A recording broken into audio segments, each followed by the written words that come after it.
तो hello friend, आपका स्वागत है हमारे चैनल मास्टर फ्रेंड में। तो इस वीडियो को अपने को पूरा देख के क्या करना है, सब्सक्राइब कर लेना है। और अगर आपको ये वीडियो पसंद आता है तो इसको प्लीज लाइक कर लीजिएगा। और ऐसे ही वीडियो अपने दोस्तों को पहुंचाने के लिए क्या करना है, अपने को शेयर कर लेना है। सबसे पहले हम पढ़ेंगे अम्ल। अम्ल किसे कहते हैं, इसका डेफिनेशन अभी पढ़ लेते हैं। अम्ल स्वाद में खट्टे होते हैं।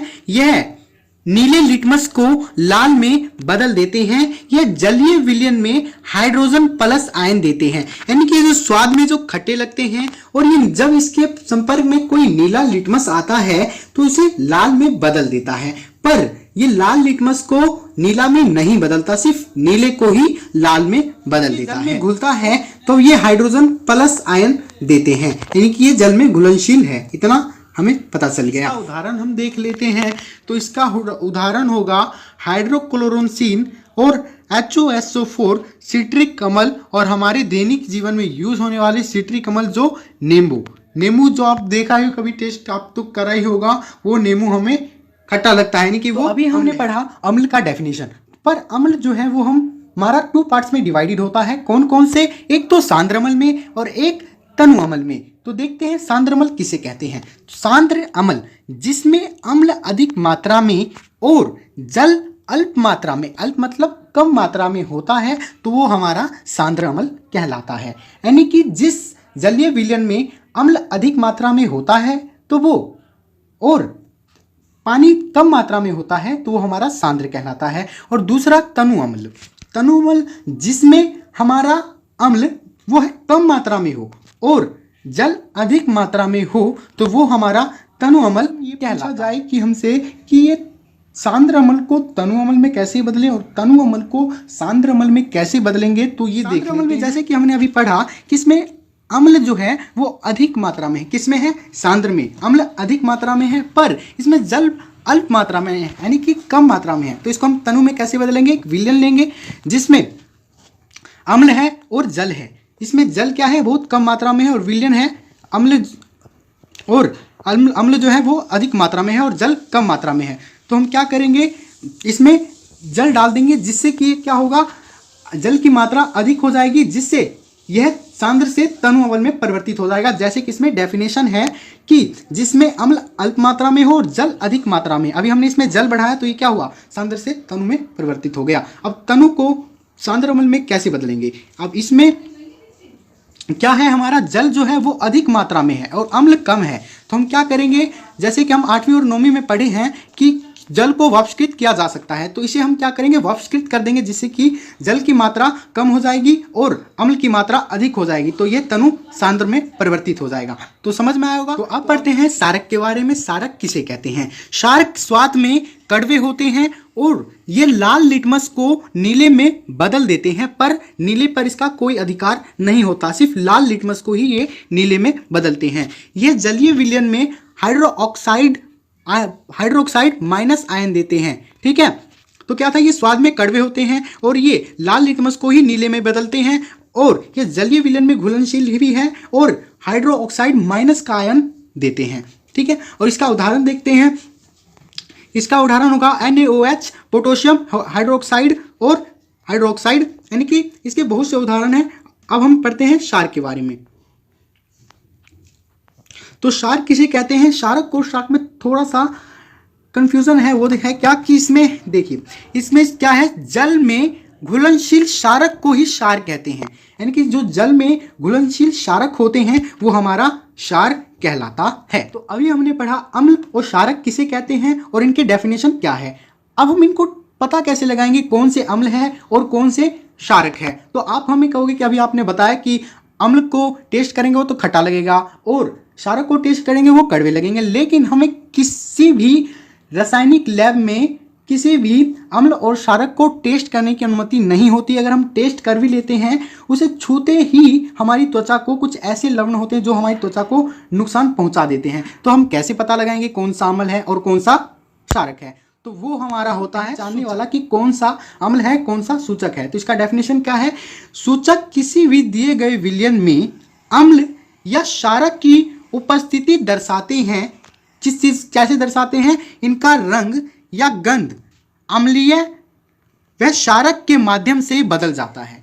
यानी कि अम्ल में कोई सा रंग होगा और क्षारक में कोई और सा रंग आ जाएगा, तो वो हमें पता चल जाएगा। अब देखते हैं कितने टाइप्स के होते हैं क्षारक सूचक। अब ये देखते हैं सूचक कितने टाइप्स के होते हैं, तो वो हमारे सूचक 3 प्रकार के होते हैं। पहला प्राकृतिक सूचक, दूसरा कृत्रिम सूचक और तीसरा गंधीय सूचक। प्राकृतिक जो हमें प्राकृतिक से प्राप्त होते हैं, कृत्रिम जो कृत्रिम द्वारा मनुष्य द्वारा बनाए जाते हैं, और गंधीय सूचक जो हमें स्मेल सुनकर पता लगाते हैं कौन सा अम्ल है और कौन सा। पहला हमारा कौन सा था? प्राकृतिक सूचक। प्राकृतिक सूचक क्या होता है, इसका डेफिनेशन देखते हैं। वे सूचक जो पौधों से प्राप्त होते हैं उन्हें प्राकृतिक सूचक कहते हैं। जाहिर सी बात है, जो हमें प्राकृतिक से प्राप्त होते हैं उसे हम प्राकृतिक सूचक कहते हैं। तो ये इसके उदाहरण देख लेते हैं। इसके उदाहरण क्या होंगे, तो इसके उदाहरण है लिटमस। लिटमस जब अम्ल के संपर्क में आता है तो क्या होता है, नीले लिटमस को लाल में बदल देता है, जैसे कि मैंने पहले पेज पे बताया था। और इसी तरह जब हल्दी अम्ल के संपर्क में आता है तो ये कोई भी परिवर्तन नहीं करता, पीले को पीले रंग में ही रहने देता है। पर जब ये लिटमस क्षारक में अभिक्रिया करता है तब ये लाल को नीले में बदल देता है। पर हल्दी जब क्षारक के अभिक्रिया करता है तो ये पीले से लाल में बदल देता है। ठीक है, समझ में आ गया। सूचक है कौन सा, कृत्रिम सूचक या संश्लेषित सूचक।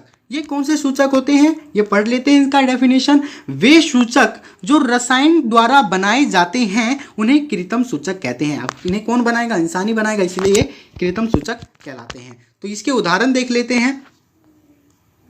उदाहरण क्या होगा, तो ये है पहला नंबर पे फिलोफ्थैलिन। ये फिलोफ्थैलिन जब क्षारक के साथ अभिक्रिया करता है तब ये डार्क हो जाता है इनका रंग, और जब ये अम्ल के साथ क्रिया करता है तो इसका रंग फीका हो जाता है। तो ये है मैथिलीन ऑरेंज। अब मैथिलीन ऑरेंज जब क्षार के साथ अभिक्रिया करता है तो इसका रंग फीका हो जाता है, और जब ये अम्ल के साथ क्रिया करता है तो इसका रंग फीका डार्क हो जाता है। कौन सा है, वो है गंधीय सूचक। गंधीय सूचक, तो ये इनका डेफिनेशन पढ़ लेते हैं। ये क्या है, जिन पदार्थों का गंध अम्लीय व क्षारक के माध्यम से बदल जाए उसे क्या कहते हैं, गंधीय सूचक कहते हैं। यानी कि जिसका गंध अम्लीय व क्षारक के माध्यम से बदल जाता है वह अम्ल या क्षारक कहलाता है। यानी कि अम्ल में कोई गंध होगा, किसी में तेज, अम्ल में तेज गंध होगा या क्षारक में कम गंध हो सकता है। तो पढ़ लेते हैं इसका उदाहरण। तो इसका उदाहरण ले लेते हैं प्याज का रस। प्याज का रस जब अम्ल के साथ क्रिया करता है तो इसका जो स्मेल है वो बहुत ही तेज हो जाता है। ठीक है, और जब ये क्षारक के साथ क्रिया करता है तो इसका जो स्मेल होता है वो कुछ भी नहीं रहता, गंध समाप्त हो जाता है, यानी कि कोई गंध नहीं रहता। तो वो अब लेते हैं वेनिला। वेनिला आपको पता ही आइसक्रीम के टेस्ट के लिए दिया जाता है। तो ये वेनिला अम्ल के साथ क्रिया करता है तो इसका रंग ठीक ठीक रहता है, सामान्य रहता है। पर जब ये क्षारक के साथ क्रिया करता है तो इसका गंध समाप्त हो जाता है। अब है लौंग का तेल। अब लौंग का तेल जब अम्ल के साथ क्रिया करता है तो इसका रंग सामान्य रहता, इसका गंध सामान्य रहता है। पर जब यह है क्षारक के साथ क्रिया करते हैं तो इसका गंध समाप्त हो जाता है, यानी कि इसका गंध कोई भी नहीं रहता है। तो अब तक अभी हमने पढ़ा अम्ल और क्षारक किसे कहते हैं और इसको पहचानेंगे कैसे। अब हम क्या करेंगे, अम्ल किसी ना किसी के साथ जोड़ देंगे और उससे क्या अनुस्वर निकलेगा वो हम देखेंगे। यानी कि अभी हम क्या करेंगे, अम्ल को किसी धातु के साथ जोड़ के देखेंगे और उसका अनुस्वर यानी कि उसका उत्पाद क्या होगा वो अभी हम देखते हैं। यानी कि अम्ल व क्षारकों के रासायनिक गुण, यानी कि अम्ल व क्षारक किसी न किसी धातु, किसी कार्बोनेट या किसी अधातु के साथ जोड़ेंगे, यानी कि इनका अभिक्रिया करेंगे उनके साथ, तो क्या उत्पाद निकलेगा वो अभी हम देखते हैं। तो देखिए, जब हम पहले हम करते हैं धातु को। जब हम धातु को किसी अम्ल व क्षारक के साथ अभिक्रिया करते हैं, यानी कि उनको जोड़ते हैं, यानी अभिक्रिया होता है, तो हमेशा लवण और हाइड्रोजन का निर्माण होता है। यानी कि आप किसी भी धातु या किसी भी धातु को ले लो और किसी भी अम्ल व क्षारक के साथ इसे जोड़ो तो हमेशा क्या हमारा आंसर निकलेगा, लवण और हाइड्रोजन, यानी कि इन दोनों का ही उत्पाद करते हैं। अम्ल व क्षारक की धातु कार्बोनेट तथा धातु बाइकार्बोनेट के साथ अभिक्रिया, यानी कि अम्ल और क्षारक, कोई भी अम्ल कोई भी क्षारक कार्बोनेट और धातु कार्बोनेट के साथ अभिक्रिया करेगी तो क्या होगा। तो देखते हैं अम्ल, पहले हम अम्ल को जोड़ के देखते हैं। अम्ल के साथ धातु कार्बोनेट का अभिक्रिया करते हैं तो क्या होगा है, अम्ल की धातु कार्बोनेट के साथ अभिक्रिया एवं धातु कार्बोनेट के साथ अभिक्रिया से हमेशा लवण, कार्बोनेट और जल का निर्माण होता है। यानी कि CO2, लवण और जल का निर्माण होता है। अम्ल को जब हम धातु कार्बोनेट के साथ जोड़ते हैं या बाइकार्बोनेट के साथ जोड़ते हैं तो हमेशा हमारा लवण और CO2 और जल का ही, इन तीनों चीज का ही निर्माण लेता है। चाहे कोई सा ही अमन की वैल्यू ले ले या कोई ही धातु की वैल्यू ले ले या कोई ही धातु कार्बोनेट की वैल्यू ले ले। ठीक है, तो इसके उदाहरण देख लेते हैं। देखिए, अम्ल को धातु कार्बोनेट के साथ अभिक्रिया, तो ये हमारा अम्ल है, ये हमारा अम्ल है और ये हमारा धातु है और धातु कार्बोनेट है, सॉरी। और ये जो हमें इसका जो आंसर हुआ तब लवण, यहाँ पे लवण और CO2 का निर्माण हुआ और जल का निर्माण हुआ, यानी कि इन तीन चीजों का निर्माण हुआ। यहाँ दूसरा अभिक्रिया कौन सा है तो वो देखिए, अम्ल का धातु बाइकार्बोनेट के साथ अभिक्रिया। तो ये हमारा अम्ल है और ये हमारा धातु कार्बोनेट है। तो आंसर में हमारा क्या निकला, लवण, CO2 और जल, ये तीन चीजों का निर्माण हुआ।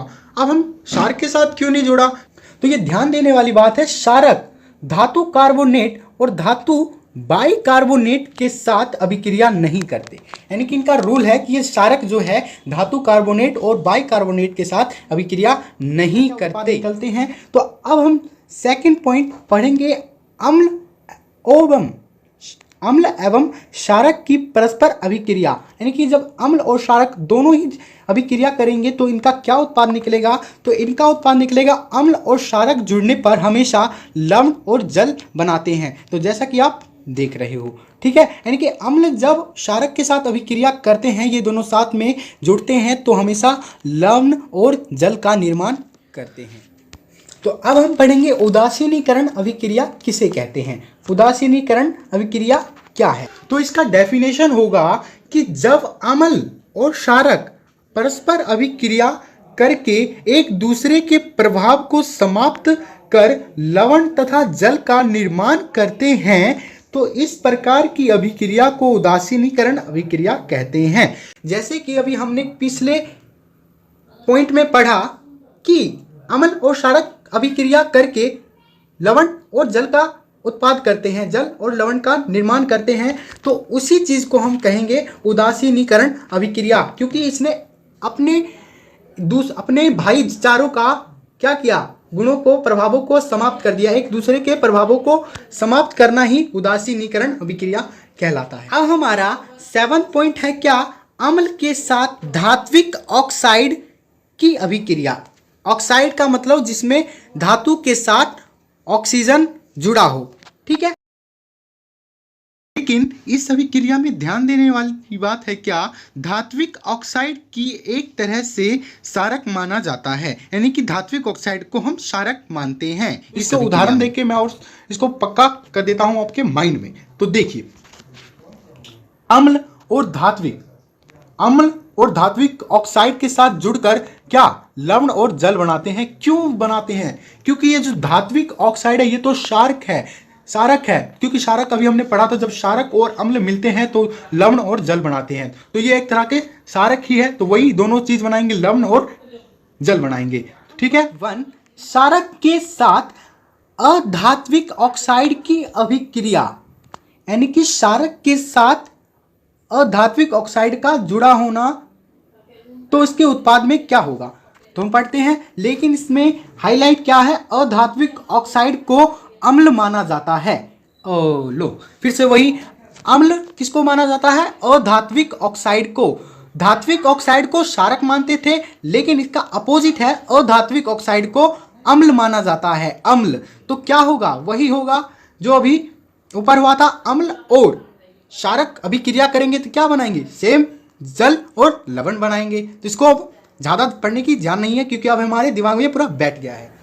तो अब तक हमने पढ़ा अम्ल और क्षारक को किसी ना किसी के साथ, धातु के साथ, अधातु के साथ, धातु कार्बोनेट के साथ और धातु अकार्बोनेट के साथ जोड़ते हैं तो क्या क्या उत्पाद होता है। लेकिन अब हम पढ़ेंगे क्या जलीय विलयन में जब अम्ल और क्षारक को घुलनशील किया जाता है, जब डाला जाता है तो क्या होता है। तो आइए पढ़ते हैं। तो हम सबसे पहले 8वां पॉइंट हम पढ़ते हैं, जलीय विलयन में अम्ल व क्षारक का डाला जाना या घुलनशील करा जाना। तो क्या होगा, अम्ल। तो सबसे पहले हमारा है अम्ल। अम्ल जल की उपस्थिति में, अम्ल हाइड्रोजन प्लस आयन देते हैं। यानी कि जल की उपस्थिति में, जैसे मैंने फर्स्ट पेज पे बताया, जब ये जल में घुलते हैं तो हमें हाइड्रोजन प्लस आयन देते हैं। ठीक है। सेकंड पॉइंट क्या है, हाइड्रोजन प्लस आयन हमेशा गतिशील होते हैं, तो इसे हमें स्थिर करने के लिए हाइड्रोजन आयन के रूप में क्षारकों की प्रबलता, ये क्या है अभी बताते हैं। जैसे कि हमने कुछ देर पहले पढ़ा था कि अम्ल और क्षारकों को कैसे पता लगाएंगे कि ये अम्ल है ये क्षारक है, तो वो हमने पढ़ लिया कि वो सूचकों की तरह हम प्रयोग लगा सकते हैं कि कौन से अम्ल हैं और कौन से क्षारक है। तो इसी तरह अब हम कैसे पता लगाएंगे कि कौन से अम्ल शक्तिशाली हैं और कौन से क्षारक कमजोर हैं, तो वो हम लगाएंगे सेम जैसे कि हमने सूचक की तरह पता लगाया था उनके गंधों को, उनके रंगों को। और इसी तरह सेम अब उनके पावर, उनके कितने सांद्रता, उनकी परसेंटेज के माध्यम से ही हम उनकी पावर का पता लगाएंगे। ठीक है। तो देखते हैं, इसका डेफिनेशन पढ़ते हैं। किसी क्षारक या अम्ल की प्रबलता उसकी उत्सर्ज हाइड्रोजन प्लस आयन का या हाइड्रोक्साइड आयनों की सांद्रता परसेंटेज पर निर्भर करती है। यानी कि उसकी क्षारक या अम्ल की प्रबलता उसके परसेंटेज, जिसकी हाइड्रोजन प्लस है या हाइड्रोजन ऑक्साइड माइनस है, इन आयनों की परसेंटेज पर निर्भर करता है। ठीक है। इनका सूचक कौन सा होता है, तो इनका सूचक होता है अम्ल व क्षारकों की प्रबलता हम सार्वभौतिक या सार्वभौमिक सूचक द्वारा ज्ञात कर सकते हैं। यानी कि सार्वभौमिक और सार्वभौतिक सूचक द्वारा ज्ञात कर सकते हैं, ये सूचक का नाम है। अब हम पढ़ेंगे सार्वभौमिक सूचक और सार्वभौतिक सूचक क्या है। इसको पीएच पत्र भी कहते हैं हिंदी में। ठीक है। तो इसका डेफिनेशन पढ़ते हैं। यह अनेक सूचकों का मिश्रण होता है। पढ़ने से पता चल गया, इसमें अनेक सूचकों का मिश्रण होता है। यह सूचक किसी भी विलयन में हाइड्रोजन आयन की विभिन्न सांद्रता को या विभिन्न रंगों को प्रदर्शित करता है। यानी कि उसके आयनों के विभिन्न परसेंटेज, उसके कितने कितने परसेंटेज है वो हमें प्रदर्शित करेंगे, और उनके कितने परसेंटेज पे कौन सा कलर दिखता है वो हमें प्रदर्शित इस सार्वभौमिक या सार्वभौतिक सूचक में करेंगे। ये दोनों एक ही नाम है। ठीक है।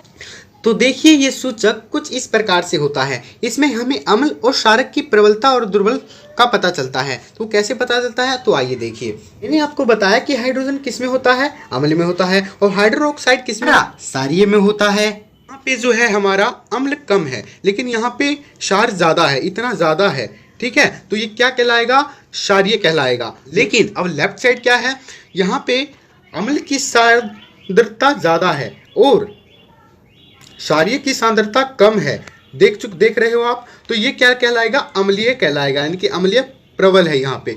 लेकिन जब ये बीच की लाइन, यहाँ पे आप लाइन देख रहे हो उदासीन लिख रखा है, यहाँ पे क्या है, अम्ल भी बराबर है और क्षारीय भी बराबर है। तो यहाँ पे एक लाइन देख रहे हो और ऊपर उदासीन लिख रखा है। मैंने आपको बताया था जब अम्ल और क्षारक अभिक्रिया करते हैं तो लवण बनाते हैं, और उस चीज को क्या कहते हैं, उदासीन कहते हैं, उदासीनीकरण अभिक्रिया कहते हैं। ठीक है। अब देखिए, जब अम्ल की सांद्रता अधिक होगी तो वो कैसे कलर दिखाएंगे, तो कुछ ये इस तरह से कलर दिखाएंगे। ठीक है। और जब क्षारीय की प्रबलता अधिक होगी तो वो कैसे कलर दिखाएंगे, तो वो कुछ इस प्रकार से कलर दिखाएंगे। पर जब ये उदासीन होगा, जब दोनों होंगे बीच में, दोनों की संख्या बराबर होगी, तो कुछ ऐसे कलर दिखाएंगे, ऐसे, यानी कि कुछ बीच की कलर दिखाएंगे, हल्का पीला और ग्रीन कलर दिखाएगा। अब हमारा लास्ट पॉइंट है कौन सा, लवण। लवण क्या होते हैं, तो आइए देख लेते हैं। लवण अम्ल व क्षारक से क्रिया करके जो यौगिक बनाते हैं उसे हम लवण कहते हैं।